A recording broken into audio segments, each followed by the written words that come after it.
Coucou tout le monde, c'est Aude et bienvenue dans cette nouvelle vidéo. Aujourd'hui, je viens vous présenter, vous montrer un petit peu comment j'ai réalisé l'album maison Funny Winter. Donc la collection Funny Winter était inclue dans le calendrier de l'Avent et elle est maintenant disponible en boutique.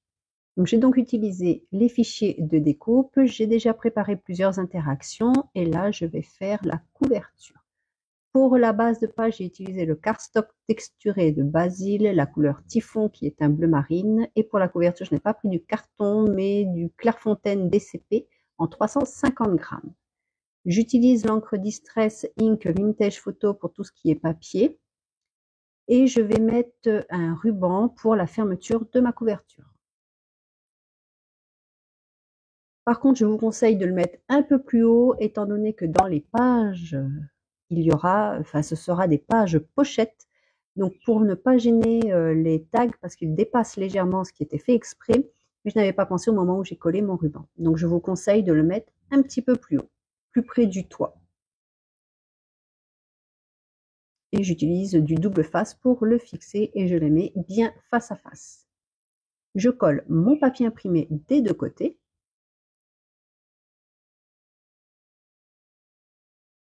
Et je vais faire les trous à la cinch.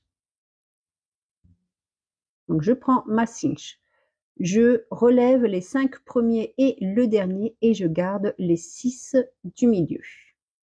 Je vais caler le bord de mon toit au bord de ma cinch et je vais me mettre le plus droit possible. Donc je cale bien, je me mets le plus droit possible et je vais faire les trous. Et j'ai mis mes deux couvertures en même temps étant donné que c'est du papier. Voici ce que j'obtiens. Plus tard, la spirale viendra ici, ce sera une spirale de 1 pouce. Je vais mettre ceci de côté et je vais faire mes pages. Une page se compose de 3 éléments si vous faites une pochette. Si vous ne faites pas de pochette, il n'y a que la base de page. Là, je vais faire des pages pochettes. Je ne réalise pas mes plis avec la silhouette parce que ce sont des entailles, donc je fais 2 plis à 1 cm. Et je mets la petite bande du haut pour matérialiser la troisième patte de collage. Ça permet d'avoir un petit peu d'épaisseur plutôt que de coller directement le toit. L'épaisseur que nous avons avec les autres pattes de collage justement. Ici, c'est normal qu'elle ne vienne pas jusqu'au bord parce que par la suite, il y aura les trous que l'on va réaliser aussi à la cinch. Si vous n'avez pas de cinch, vous pouvez très bien utiliser des anneaux à la place ou les disques.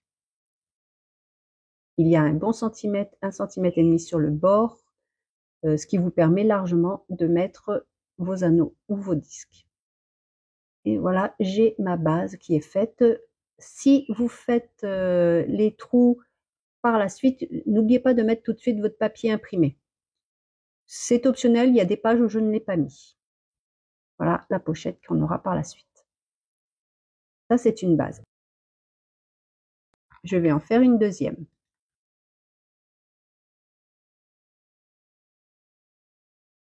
Pour celle-ci, j'ai décidé de faire un rabat. Donc, je reprends une base de page classique, donc pas celle avec les pattes de collage, et je fais un pli à 1 cm à peu près et 1,5 pour avoir un gousset d'un demi-centimètre.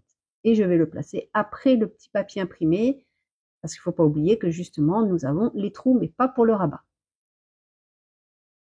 Et je place ceci sur la page. Vous pouvez bien sûr décider d'ouvrir le rabat dans l'autre sens, c'est comme vous le souhaitez. Cela dépend de l'endroit où vous faites vos plis. Alors le petit rabat, bien évidemment, n'est pas en fichier de découpe. Comme vous avez pu voir, j'ai fait moi-même les plis. J'ai déjà découpé plusieurs interactions. Donc ici, c'est la pochette nuage. Donc il y a deux formats, il y a le petit et le grand. Cela va dépendre de l'album que vous réalisez. Si c'est celui avec spirale comme moi ici, ou comme j'avais fait la dernière fois, avec la collection 1-12 hiver. Donc comme il n'y avait pas les spirales, la pochette était un peu plus grande. Il y a des pochettes, des livrets photos. Ici, c'est une autre pochette nuage. Donc moi, j'ai découpé plusieurs en fonction de ma papier 30-30. J'ai mis plusieurs interactions. Je n'avais pas encore beaucoup d'idées sur la façon dont j'allais associer toutes ces interactions avec mes pages. Ici, c'est un petit cadre. Alors, je décide de mettre mon papier imprimé avant de faire mes plis. Je ne sais pas pourquoi, mais j'ai fait comme ça.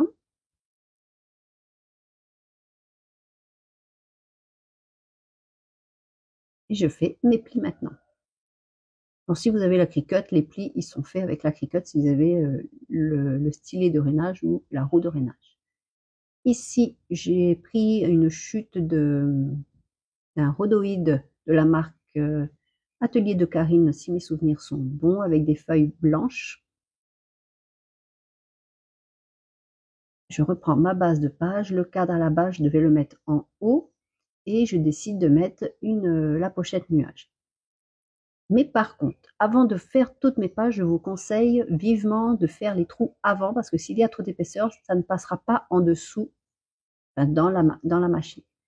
Ici, mes pages étant plus petites que mes couvertures, je ne me place pas tout à fait pareil, donc je ne cale pas le haut parce que déjà il n'y a pas le petit toit, et je me mets environ à 4,5-4,6 cm sur la cinche. Et voici mes pages, donc j'en ai perforé 2 pour commencer. Là, je vérifie si j'ai bien le petit matage que je voulais. Vous voyez, elles sont plus courtes, j'ai à peu près 2-3 mm en bas et c'est ce que je voulais. Le cadre, finalement, je décide d'en faire comme un petit rabat. De ce fait, il me faut un autre cadre. Alors, soit vous faites un plein, mais moi je voulais qu'il soit transparent pour voir quand même le papier si rien n'est mis dedans. Le papier de la base de page. Et ce qu'il faut, c'est couper 2 pattes de collage et garder une patte latérale. Donc, je coupe celle du bas, une patte sur un côté. Il m'en reste plus qu'une. Je mets aussi un acétate, bien évidemment. Cette fois-ci, c'est un acétate tout simple. Vous voyez, il me reste toujours une patte de collage. Et je fixe le tout ensemble avec du double face, étant donné qu'il y a du rhodoïde. Je colle un côté pour être sûr d'être bien droite et ensuite je n'ai plus qu'à refermer. Attention de bien garder une patte de collage sur l'extérieur de manière à pouvoir avoir là, justement la patte de collage qui va servir pour la charnière en fait. Ici, la pochette nuage, je colle les pattes de collage au dos de mon papier imprimé. Moi, je préfère, ça m'évite, comme ça la patte de collage du bas ne va pas gêner l'insertion, ne va pas bloquer en bas. Et je fais une fente pour pouvoir mettre justement la charnière pour le petit cadre. Voilà, je passe en dessous et je colle à l'arrière et je vais sécuriser l'ensemble avec du scotch de masquage au niveau de la fente. Je n'ai plus qu'à coller sur ma base. Et par la suite, ce sera une carte ou un livret qui sera dans la pochette qui pourra maintenir le cadre.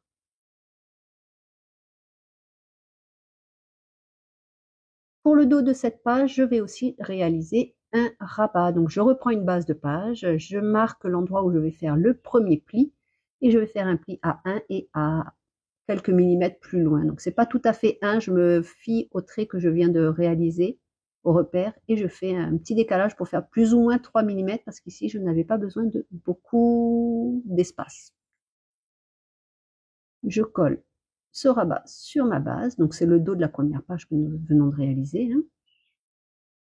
Je me mets le plus droit possible et ceci va être maintenu par des aimants.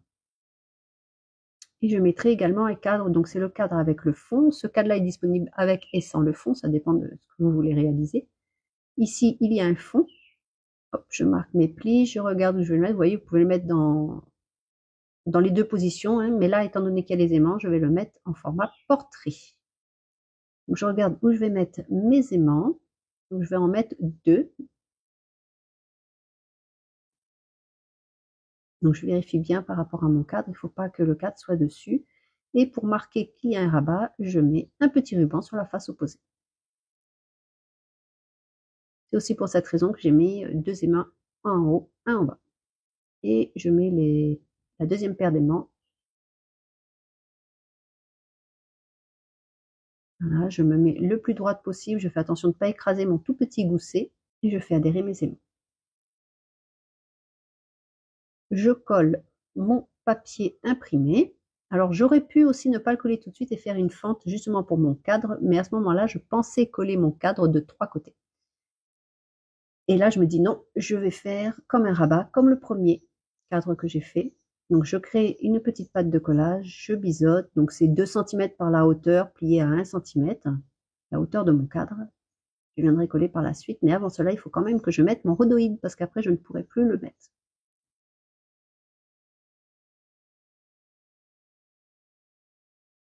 Je vais mettre aussi mon papier imprimé à l'intérieur. Ce n'est bien sûr pas obligatoire, mais moi, ce papier va me permettre aussi de mettre mes pâtes de collage au dos du papier imprimé, ainsi ne pas gêner. Quand je vais insérer une carte dedans, la pâte de collage du bas ne va pas, le papier, la carte ne va pas buter contre. Et elle pourra se mettre bien au fond. Donc voilà, papier imprimé, je mets mes pâtes de collage au dos de celui-ci et ensuite je vais rabattre l'ensemble.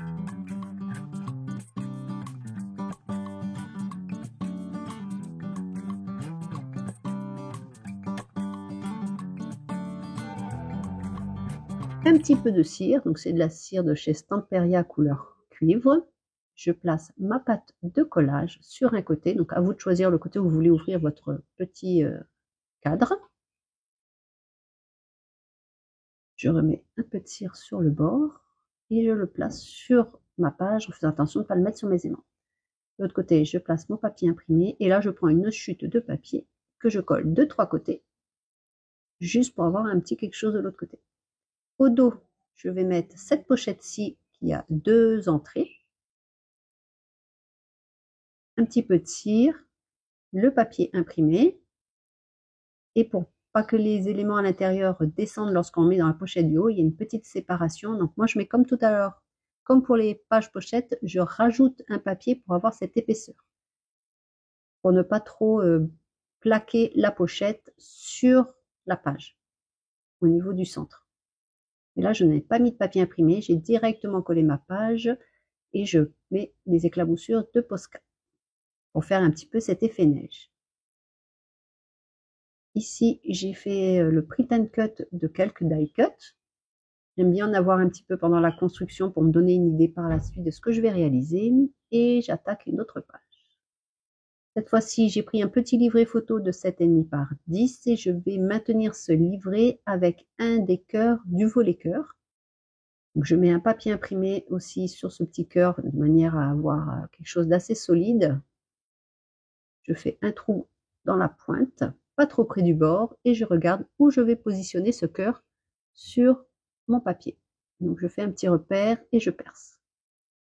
Je prends un petit brad, il n'y a pas besoin de prendre un grand brad pour ici.